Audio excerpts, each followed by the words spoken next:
안녕하세요. 여러분들 뵙게 돼서 반갑습니다.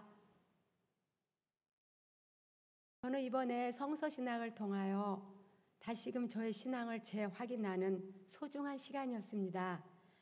성서신학의 기본 바탕에 두고 조직신학이나 다른 신학들은 성서신학을 보완해 주는 것임을 깨닫게 되었습니다.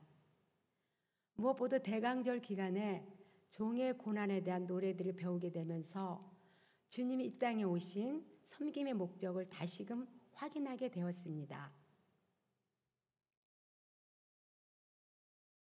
종의 노래의 특징은 종이 주인공으로 등장하여 그 종의 생애를 통해 이스라엘 꿈이 실현되며 그 종을 통해 하나님의 백성들과 세상에 대한 하나님의 계획과 섭리가 성취될 것을 노래한다는 것이죠.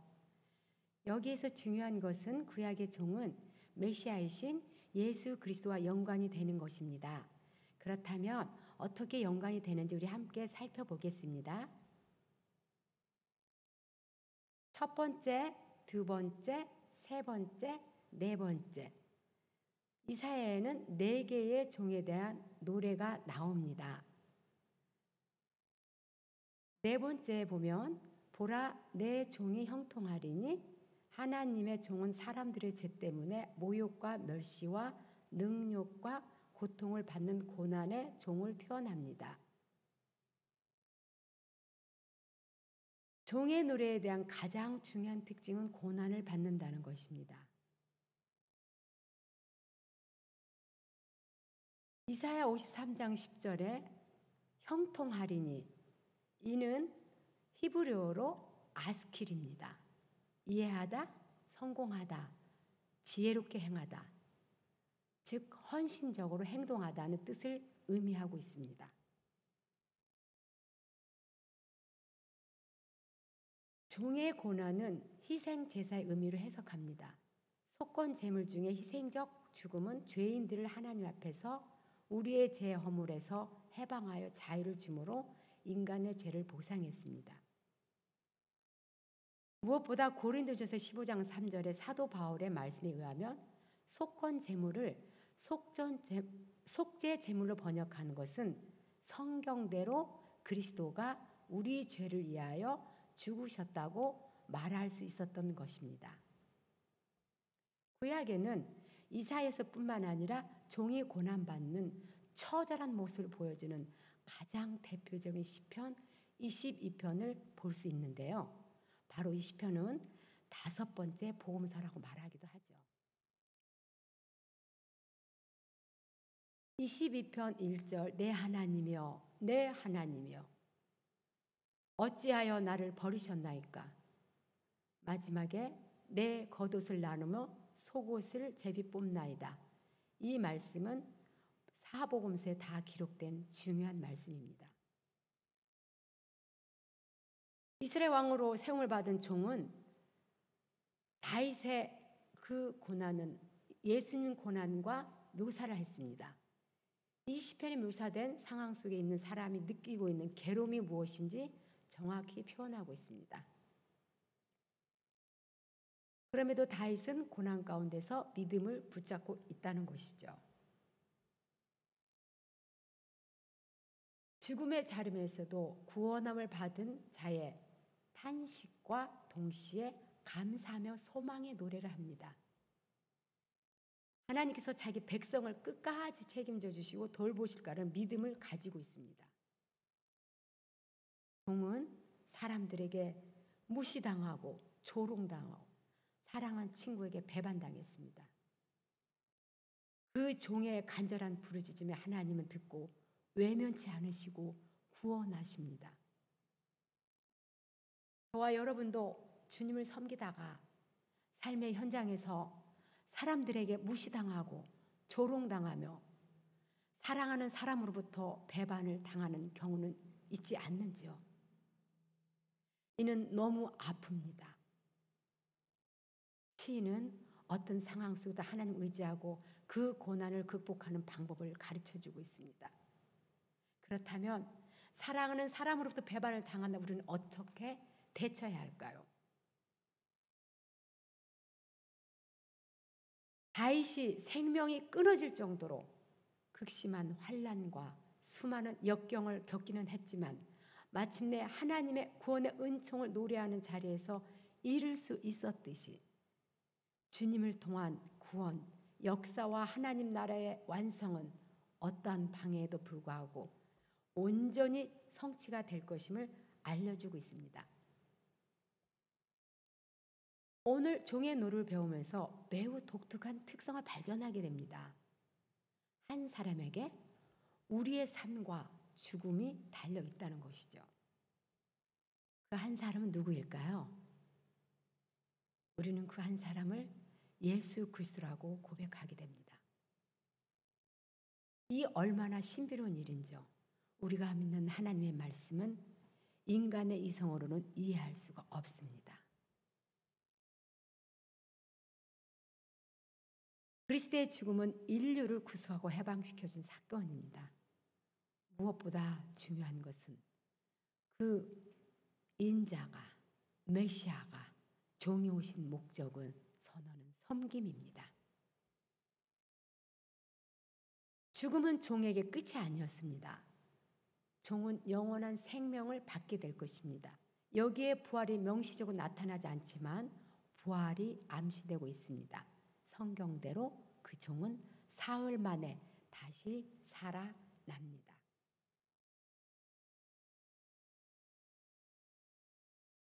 보고 만족하게 여길 것이라는 종의 고난의 결과는 결코 후회가 아니라 명백한 성취에서 나옵니다. 뜻을 성취하신 종의 승리는 이스라엘의 남은 자를 넘어 아무도 능히 셀 수 없는 큰 무리로 퍼져나갑니다.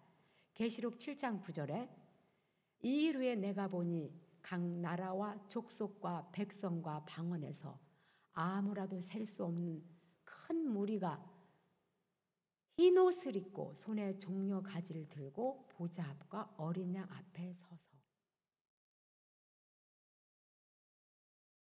그렇다면 그리스도의 죽음의 의미는 무엇인지 5가지로 생각해 보겠습니다. 첫 번째 단락과 마지막 단락은 종의 영광을 묘사하는 양대 산맥의 봉우리와도 같습니다. 가운데 세 단락은 그 봉우를 잇는 골짜기로서 그리스도의 고난, 받으심과 죽음을 묘사했습니다. 존귀하게 됨은 13절에서 모두 3가지 용어로 표현합니다. 받들어, 높이, 들려서, 지극히 존귀하게. 이 3 용어는 점층적으로 표현되었습니다.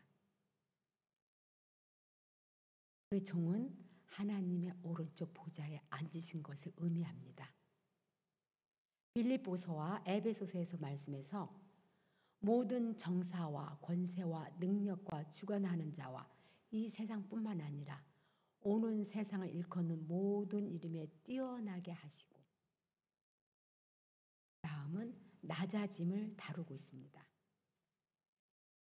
그분의 모습은 충격적인 정도로 심한 고난을 받으셨고 얼굴은 알아볼 수 없을 정도로 일그러졌으며 몸은 사람의 몸으로 말할 수 없을 정도로 비참했습니다. 죽음과 저주 그리스도 앞에 놓였던 것은 말할 수 없는 고통과 흑암. 주님의 몸은 피투성이가 되었고 마지막 피 한 방울까지 남김없이 우리에 비우셨습니다. 둘째 단락에서 장래 이스라엘 남은 자들을 이야기합니다.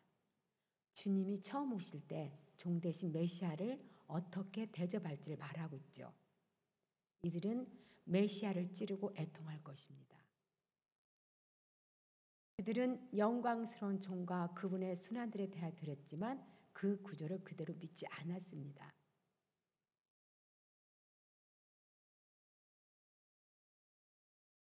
그들은 떡과 물고기를 먹었지만 자신들을 먹이신 주님을 받아들이지 않고 오히려 멸시했습니다. 요한복음 12장 37절과 8절을 보면 주여 우리에게서 들은 바를 누가 믿었으며 주의 팔이 누구에게 나타나일까 하였다라. 이사야 53장 1절 말씀을 인용하고 있습니다. 이 단락은 실로라는 말로 힘주어서 시작하고 있죠. 장래 회심한 이스라엘은 메시아를 거절당한다는 예언합니다. 메시아를 거절한다는 것이죠. 세상의 역사가들이 낭패와 실패라고 말한 십자가 사건에는 엄청난 목적이 숨겨져 있습니다. 빌립보서 2장 8절에 죽기까지 복종하셨으니 곧 십자가에 죽으심이라. 예수님의 머리를 갈대로 때리고 뺨을 주먹으로 치고 때렸습니다. 등을 채찍으로 휘갈겼습니다. 이 모든 불의한 대접에도 예수님은 자기를 방어하지 않으셨다는 것입니다. 바로 저와 여러분을 위해서이죠. 그렇다면 그리스도의 죽음의 의미는 무엇일까요? 마지막은 여호와의 종이 여호와께 순종한 고난으로 만족을 얻는 장면입니다. 고난받는 종의 노릇은 궁극적으로 만족함으로 마무리되었습니다. 이는 곧 하나님의 보좌에서 예수님의 십자가로 보는 관점입니다. 여호와의 종은 혐오스럽게 보였지만 구속을 성취하셨습니다. 종은 사람들에게 질팔했지만 승리하셨습니다. 그러므로 종의 희생적 죽음은 종의 이후에 영광의 종을 믿는 자들의 영원한 복을 말하고 있습니다. 오늘 우리는 종의 노래에 나타난 가장 큰 특징은 고난을 받는 것이라고 배웠습니다. 그리고 섬기는 것이라는 것이죠. 주님을 탄생을 기다리는 대강절입니다. 사순절 기간에만 주님의 고난을 묵상하는 것이 아니라 우리 그리스도인들은 이 기간에도 연관이 되며 아니 주님이 부르신 그날까지라고 생각합니다. 오랫동안 팬데믹으로 인하여 사람들이 경제적, 정신적으로 많이 힘들어 우울증을 앓고 신음하는 자들의 소리가 여러분 들리지 않으십니까? 혹시 주변에 우리의 손길이 필요한 사람이 없을까요? 고난이라는 것은 희생이 따른다는 것입니다. 그럼에도 나 한 사람이 희생함으로 다른 사람과 공동체를 섬기는 것은 그 사람과 공동체를 살린다는 의미가 있습니다. 마태복음 20장 28절 인자가 온 것은 섬김을 받으려 함이 아니라 도리어 섬기려 하고 자기 목숨을 많은 사람의 대속물로 주려 함이니라. 이 말씀은 저희는 사람은 대속물이 될 수 없습니다. 하지만 희생은 할 수 있다는 것이죠. 저와 여러분들도 우리가 가정에서나 교회에서나 학교에서나 섬기시는 삶의 현장에서 성도가 온 것은 섬김을 받으려 함이 아니라 섬기려 하여 우리의 목숨을 많은 사람의 희생물로 주려 함입니다. 그렇다면 이제 우리는 우리의 정당한 권리를 포기하고 상대방에 필요한 것을 채워주는 섬김의 삶을 살아 사람을 살리는 저와 여러분이 되기를 간절히 소망합니다. 감사합니다.